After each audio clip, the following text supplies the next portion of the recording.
সামনে আমরা পার করলাম উত্থান একাদশী, সামনের একাদশীটির নাম হচ্ছে উৎপন্না একাদশী। উৎপন্না মানে একাদশীর জন্মই হয়েছিল বাবা ওই একাদশীতে, ওই জন্য উৎপন্না, উৎপন্ন হয়েছিল বলে উৎপন্ন নাম। অনেক একাদশী আপনারা পালন করেন, 24টা একাদশী পালন করেন অনেকে, অনেকে আবার মূল একাদশী গুলো পালন করেন স্বয়ং উত্থান পার্শ্বভূমি। একাদশী সবার পালন করা উচিত, একটু একটু করে শুরু করুন, পারলে সবগুলো করুন, মঙ্গলময়। তাহলে উত্থান একাদশী পার করেছি, উৎপন্না একাদশী। এই উৎপন্না একাদশী মানে অগ্রহায়ণ মাসে, বুঝতে পারছেন? অগ্রহায়ণ মাস, মাসের প্রথম মাস। আর উৎপন্না একাদশী একাদশীর প্রথম একাদশী। এই উৎপন্না একাদশীতে ভগবান দেবতারা একবার মূর নামে এক অসুরের ভয়ে পালিয়ে বেড়াচ্ছিল। ভগবান শ্রী বিষ্ণুর কাছে গিয়ে বলছে, প্রভু রক্ষা করো। ভগবান মূর অসুরের সঙ্গে 1000 বছর যুদ্ধ করলো, অনেকদিন যুদ্ধ করলো। শেষে ভগবান বিশ্রাম নেবার জন্য ক্লান্ত হয়ে একটা গুহার ভেতরে গিয়ে বিশ্রাম করলো। মূর অসুর মনে মনে ভাবলো এই সময় ঘুমিয়ে আছে, এই সময় গিয়ে আমি প্রতিশোধ নেব। মূর অসুর যখন এসেছে, ভগবান ঘুমিয়েছিল, কিন্তু ভগবানের অঙ্গ থেকে একটা জ্যোতির্ময়ী নারীর সৃষ্টি হলো। সে ওই মূর অসুরকে একদম দগ্ধীভূত করে দিল। ভগবানের জ্ঞান ফিরল। ভগবান তো তিনি তো সব জানেন, তার ইচ্ছাতেই সব তো হচ্ছে। ভগবান বললেন, দেবী তুমি কে? বলে, প্রভু আমার তোমার থেকে জন্ম, তাই আমার নাম উৎপন্না। তুমি এইভাবে তো থাকতে পারো না, আমি তোমাকে আশ্রয় দিচ্ছি। একাদশীতে তুমি থাকবে, ভক্তরা একাদশী করলে তুমি ভক্তদেরকে আশীর্বাদ করবে। নিতাই গৌর প্রেমানন্দে। একাদশীতে পঞ্চশস্য নিষিদ্ধ, জানেন? ধান, গম, যব আর হরিবোল, মাসকলাই এবং সরিষা। আমি ঘিয়ের কথা বললাম না, এখনকার দিনে সবাই দেখেছি সাদা তেলের খুব ব্যবহার করে। মামার কথাগুলো খুব খারাপ লাগছে নাকি শুনতে? বলবো তো, মানুষের মঙ্গল হবে, ওই জন্যই বলছি। মা কোনো আমার প্রয়োজন কিন্তু বেশি নাই, আমি লীলা কিন্তু ঠিক পরিবেশন করতে পারি। আপনারা শুনতে ভালো লাগছে তো, তাহলে দুটো বলতে পারি।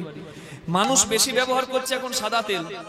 আমি যেহেতু কেমিস্ট্রি অনার্সের স্টুডেন্ট, তাই আমি যা বলবো সায়েন্টিফিক্যালি বলবো, আমি আমার ভুলভাল গল্প বলবো না। তাই আমার কথা একবারে সিদ্ধান্ত স্বরূপ বিশ্বাস করতে পারে। আচ্ছা, আমি বলছি যে সাদা তেলের ব্যবহার খুব উঠে গেছে। বিভিন্ন কোম্পানি সাদা তেল বানাচ্ছে, কোম্পানির প্রতি আমার কোনো আক্ষেপ নাই। কোম্পানির কাজ করবে, তারা ব্যবসা করছে, মানুষকে বুঝে নিতে হবে। কি মা, ভালো মন্দ আমি তো অনেক কথা বলছি, হাসির কথা বলছি, দুঃখের কথা বলছি, দামি কথা বলছি। আপনারা গ্রহণ কোনটা করবেন এটা তো আপনাকে বিচার করে গ্রহণ করতে হবে। তাহলে মানুষ কিসের ব্যবহার এখন বেশি বাড়িয়ে দিয়েছে? আমাকে বলছে এক জায়গায় লুচি করে, বলছে বাবা সাদা তেলে করে দিয়েছি, কোনো ক্ষতি হবে না। আমি বলি ওটাতে সর্বনাশ হবে, সাদা তেলে ক্ষতি হবে না। একাদশী উপবাস আছে, সাদা তেল গ্রহণ করলেন, সেটা অন্য ব্যাপার। আস্তে মা গো,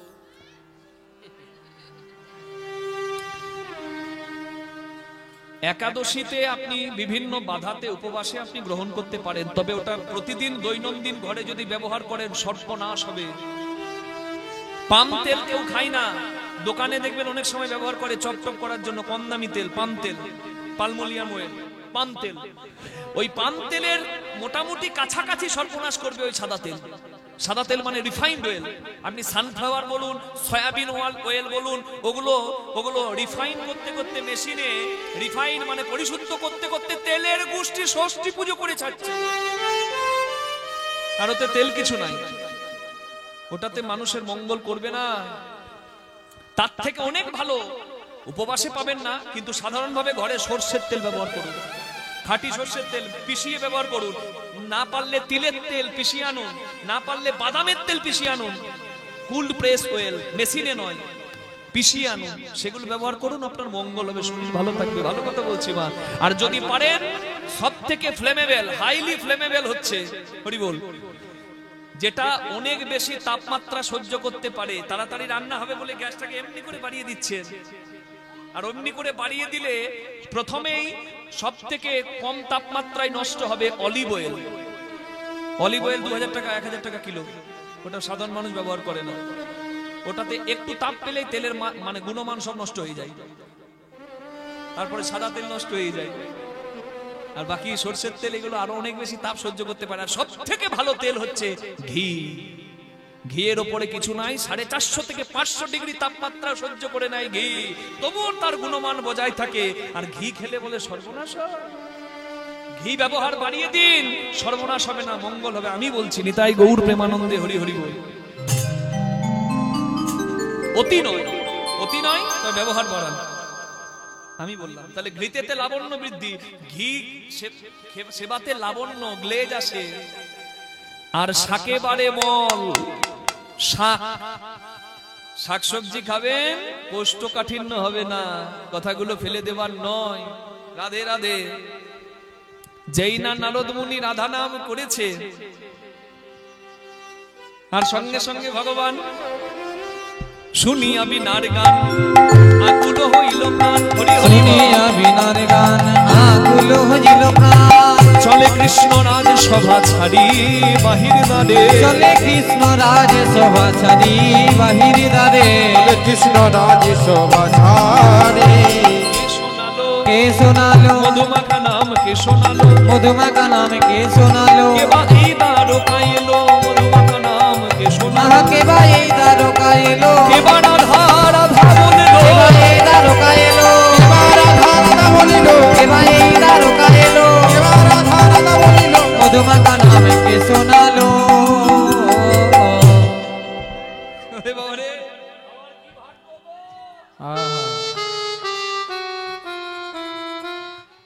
কি ভাগ্য। হ্যাঁ, এসো এসো। অনেক ভাগ্যের ফলে বৈষ্ণব আসিয়া, অনেক ভাগ্যের ফলে বৈষ্ণবে আসিয়া মেলে। ঘরে হয় বৈষ্ণবের সেবন, ঘরে হয় বৈষ্ণব সেবন। না দিয়ে বৈষ্ণব সেবা উদ্ধার পেয়েছে কেবা, না দিয়ে বৈষ্ণব সেবা উদ্ধার পেয়েছে কেবা। তার সাক্ষী যুধিষ্ঠির রাজন, আরে কিবা তার সাক্ষী যুধিষ্ঠির রাজন। বৈষ্ণব ভক্ত রুইদাসের সেবা দিয়েছিল বলে যুধিষ্ঠিরের যজ্ঞ সফল হয়েছিল, স্বর্গের ঘন্টা বেজেছিল। নারদ মুনি এসেছে, ভগবান নারদ মুনিকে যত্ন করে চরণ ধুইয়ে সেবা দিয়ে নারদ মুনিকে নিজের আসনে বসিয়েছে। কে? বৈষ্ণব সঙ্গ ভগবানও ভালোবাসেন। বৈষ্ণব সঙ্গ করলে কি হয় মা? এই যে হরিবাসরে বসে আছেন, এখানে সাধু সঙ্গ হচ্ছে, আপনাদের সৎসঙ্গ হচ্ছে। কি হয় সৎসঙ্গ করলে? হ্যাঁ, একদিন নারদ মুনি এসে ভগবানকে বলছিলেন, প্রভু সৎসঙ্গ করলে কি হয়? বলো ওই গোবর পোকা ওইখানে আছে, গোবর পোকাটাকে জিজ্ঞাসা করে এসো। নারদ মুনি গোবর পোকার কাছে গিয়ে বলছে, গোবর পোকারে সৎসঙ্গ করলে কি হয়? গোবর পোকা সঙ্গে সঙ্গে মারা গেল। নারদ মুনি ভাবছে, যা মরে গেল। ভগবানের কাছে ফিরে এসে বলছে, প্রভু আমি গোবর পোকাকে জিজ্ঞাসা করতে গেলাম সৎসঙ্গ করলে কি হয়, গোবর পোকা তো মরে গেল। বলে ওই দেখো একটা গরু আছে, মানে বাছুর আছে, ওই তো বাছুর, ওই বাছুরটাকে জিজ্ঞাসা করো সৎসঙ্গ করলে কি হয়। নারদ মুনি এসে বাছুরটাকে বলছে, ওরে ধেনুবৎস, সৎসঙ্গ করলে কি হয়, বৈষ্ণবের সঙ্গ করলে কি হয়। সঙ্গে সঙ্গে নারদের মুখে কথা শুনে ওই বাছুরটাও মারা গেল। নারদ মুনি ভয়ে তাড়াতাড়ি করে ভগবানের কাছে এসে বলছে, প্রভু তো আমার খুব ভুল হয়ে গেছে, তোমাকে জিজ্ঞাসা করা সৎসঙ্গ বৈষ্ণব সঙ্গ করলে কি হয়। আমি আর কোনোদিন জিজ্ঞাসা করবো না, যাকে জিজ্ঞাসা করি সেই মরে যায়। ভগবান বললেন, নারদ মুনি আসলে প্রথম দু জায়গায় পাঠিয়ে তোমাকে একটু ভুল করে ফেলেছি, ব্যাস আর কোথাও যেতে বলবো না, তোমার সব প্রশ্নের উত্তর তুমি পেয়ে যাবে। ওই রাজার ঘরে রাজার ছেলে হয়েছে, রাজকুমার হয়েছে, আজকে একবারে সদ্যজাত, যাও তাকে গিয়ে জিজ্ঞাসা করো। বলে মাথা খারাপ, গোবর পোকা মরে গেল, তার তিন কুলে কেউ ছিল না, তাই আমি উদ্ধার পেয়েছি। বাছুরটা মরে গেল, ভাগ্যে গরু ছিল না, নাহলে গরু যদি দেখতো বাছুরটা আমার কথাতে মরে গেল, এক গুঁতোতে আমাকে বুঝিয়ে দিত। আর তুমি বলছো রাজার ঘরে গিয়ে রাজার ছেলে হয়েছে, রাজার ছেলেকে জিজ্ঞাসা করতে, আর রাজার ছেলে যদি মরে যায় তাহলে আমার ঠ্যাং খোঁড়া করে ছেড়ে দেবে। মাথা খারাপ, যাব না। বলে ওইখানেই উত্তর আছে। নারদ মুনি ভয়ে ভয়ে গিয়েছে ওই রাজকুমার যেখানে আছে ওই ঘরে, আর গিয়ে মানে তাড়াতাড়ি করে এক পা দরজার ভেতরে এক পা বাইরে রেখেছে, বিপদ দেখলেই দৌড়ে পালিয়ে যাবে। রাজকুমারকে বলছে, ওরে রাজকুমার সাধু সঙ্গ বৈষ্ণব সঙ্গ করলে কি হয়।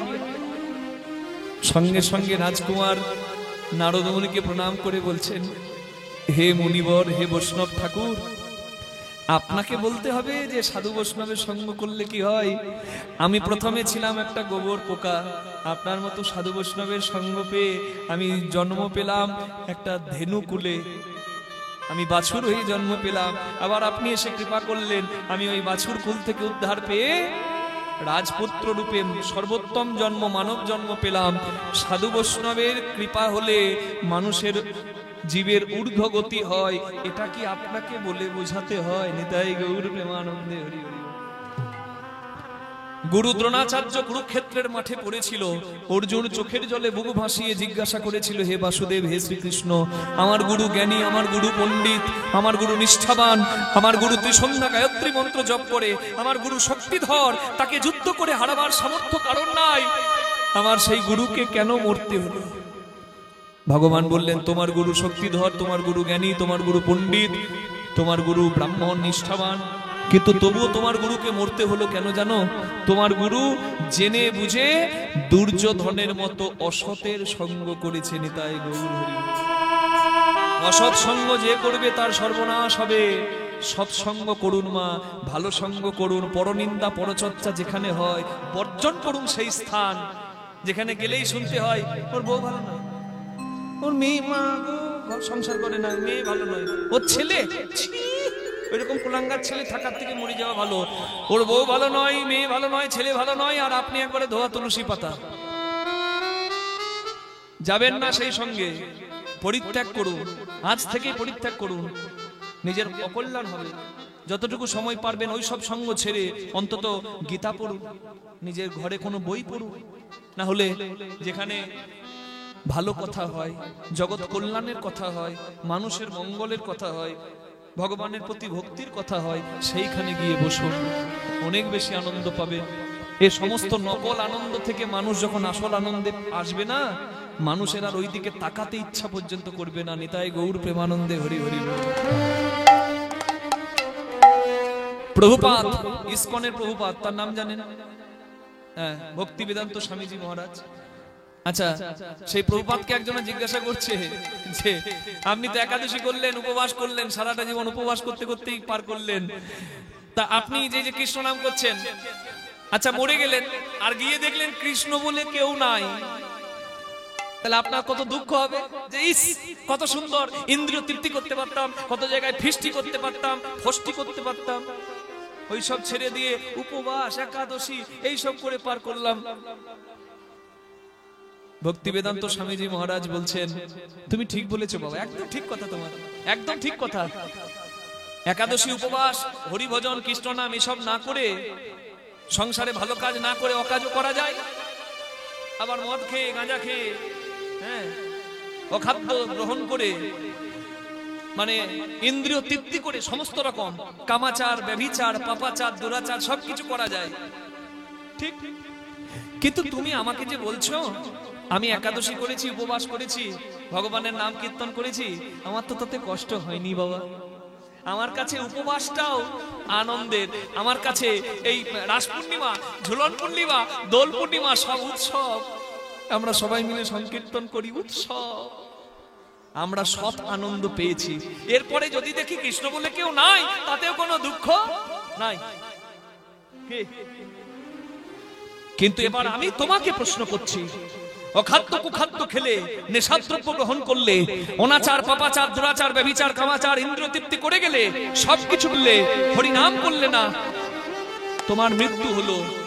তুমি গিয়ে যদি দেখো যে সত্যি কৃষ্ণ বলে একজন দাঁড়িয়ে আছে, তাহলে তুমি তো ফেসে গেলে বাবা। আমার দুঃখ কিছু নাই, নাই তো নাই, আমি আনন্দ করেই গেলাম। কিন্তু তুমি যদি দেখো কেউ আছে ওই পারে দাঁড়িয়ে যে বিচার করার জন্য প্রস্তুত, তাহলে তোমাকে তো আর মাথা তুলে দাঁড়াবার উপায় থাকবে না, তোমাকে তো মাথা নামিয়ে দাঁড়াতে হবে। নিতাই গৌর হরি হরি হরি বল। হরিনাম করা অভ্যাস। ছেলে মেলাতে হারিয়ে গেলে, মেলার ভিড়ে ছেলের ডাক বাবা শুনতে পাবে না, তবে ছেলে যদি দাঁড়িয়ে দাঁড়িয়ে ডাকতে শুরু করে, মেলা থেমে গেলে বাবা এসে হাত ধরে ঠিক খুঁজে নিয়ে যাবে। এখানে হরিনাম করছেন, ভগবান শুনতে পাচ্ছে না, কেন জানেন? কারণ হচ্ছে এই সংসারে অনেক জ্বালা, অনেক শব্দ, অনেক ভিড়। কিন্তু যেদিন রাস্তায় আপনি একা দাঁড়াবেন, চোখের সামনে অন্ধকার, আর আর আর কিচ্ছু নাই, সব শেষ, তখনও যদি অভ্যাসের গুণে আপনার মুখে নামটা আসে, বাবা যেমন ছেলেকে হাত ধরে ঘরে নিয়ে যায়, জগৎ পিতাও তেমনি হাত ধরে আমাদের ঘরে নিয়ে যাবে। নিতাই গৌর প্রেমানন্দে হরি বল। তাই হরিনাম করা অভ্যাস, এই অভ্যাস যেন কেউ না ছাড়ে। নারদ মুনিকে ভগবান সেবা করালেন আর বললেন, তুমি তো বৈষ্ণব, আশীর্বাদ করো যেন আমার কুলের মঙ্গল হয়, যেন আমার প্রজার মঙ্গল হয়। বলে মঙ্গল হয় বললে কি হয়? তুমি করেছো কি আয়োজন, করেছো কি আয়োজন, করিবে পুরীর মঙ্গল, করেছো কি আয়োজন, করিবে পুরীর মঙ্গল, করেছো কি আয়োজন, পুরীর মঙ্গল, করেছো কি আয়োজন। আচ্ছা কি করতে হবে নারদ মুনি? আপনি একটু বলুন। দেখুন ভগবান জানে সবই, কিন্তু ভগবান না ভক্তের মুখে শুনতে খুব ভালোবাসেন। হ্যাঁ, আপনি একটু বলুন আমাকে কি করতে হবে। বলে, প্রভু তুমি জানো নাকি? তুমি তো সবই জানো। ত্রেতাই রাম রাজা ছিল, অশ্বমেধ যজ্ঞ হে ত্রেতাই রামের রাজা ছিল, অশ্বমেধ যজ্ঞ করিল। তুমি দান ব্রত প্রভাস যজ্ঞ করো এবে, তুমি দান ব্রত যজ্ঞ করো এবে। শুনো বলি ওহে রাজন ত্রিভুবনে নিমন্ত্রণ, শুনো বলি হে রাজন ত্রিভুবনে নিমন্ত্রণ। সবারে করিতে হবে, সবারে করিতে হবে। তাহলে ভগবান শ্রীকৃষ্ণের যজ্ঞের নাম কি? কারোর মনে আছে? কি নাম বলেছিলাম? প্রভাস যজ্ঞ। এই যজ্ঞের তিনটি শর্ত। একটা হচ্ছে ভগবানকে স্বর্গ মর্ত পাতাল তিন ভুবনের সবাইকে ডাকতে হবে। কৃষ্ণ পদে মতি হোক মা। স্বর্গ মর্ত পাতাল তিন ভুবনের সবাইকে ডাকতে হবে। আচ্ছা, দ্বিতীয় শর্ত, ভগবানের দরজায় এসে যে যা চাইবে ভগবানকে তাই দিতে হবে। আর 3 নম্বর শর্ত, দিতে দিতে যদি ভগবানের সব দেওয়া শেষ হয়ে যায়, ভগবান ভিক্ষার আঁচল পাতবে। যোগ্য সাঙ্গ হবে যবে, যে জনা যা দান চাইবে, তুমি দান করিবে হাসি মুখে, তুমি দান করিবে হাসি মুখে। যোগ্য সাঙ্গ হবে যবে, যে জনা যে দান চাইবে, তুমি দান করিবে হাসি মুখে, তুমি দান করিবে হাসি মুখে। সর্বশেষ ধন দিয়া